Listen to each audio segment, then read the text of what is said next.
sa podcast na to, baka pwedeng makahingi ng siguro pointers po kanang mga dapat at hindi dapat gawin. Knowing na buong araw po itong protest, baka po may message kayo sa mga tao o tips. Participation 101. Do's and don'ts. Una, balita natin magiging maulan. So magdala ng payong. No? Magdala ng kapote, extra shirt.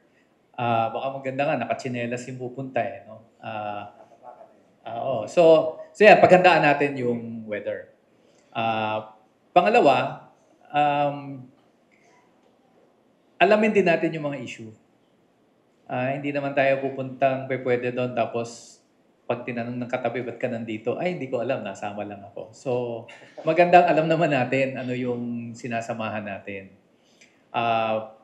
Pangatlo, kung pwede tayong sumama sa isang grupo, no? Kung may community kayo or magbuo kayo ng contingent, mas maganda yung grupo kayong pupunta doon para may kasama kayo, may kausap kayo, etc. Kahit yung pamilya. Magbaon ng tubig, kaunting pagkain, konting pocket money.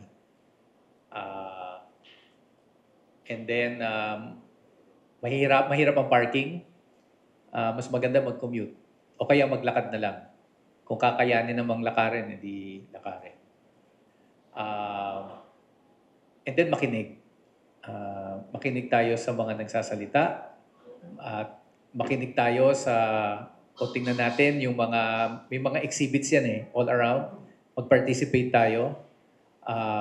Huwag tayong parang aloof na nag-o-observe lang. No, maging bahagi tayo pag may chanting, sama tayo sa chanting. And then yun, makinig tayo at mag-respond. And then, pag uwi natin, ikwento natin sa iba. Ano yung nakita natin, ano yung narinig natin.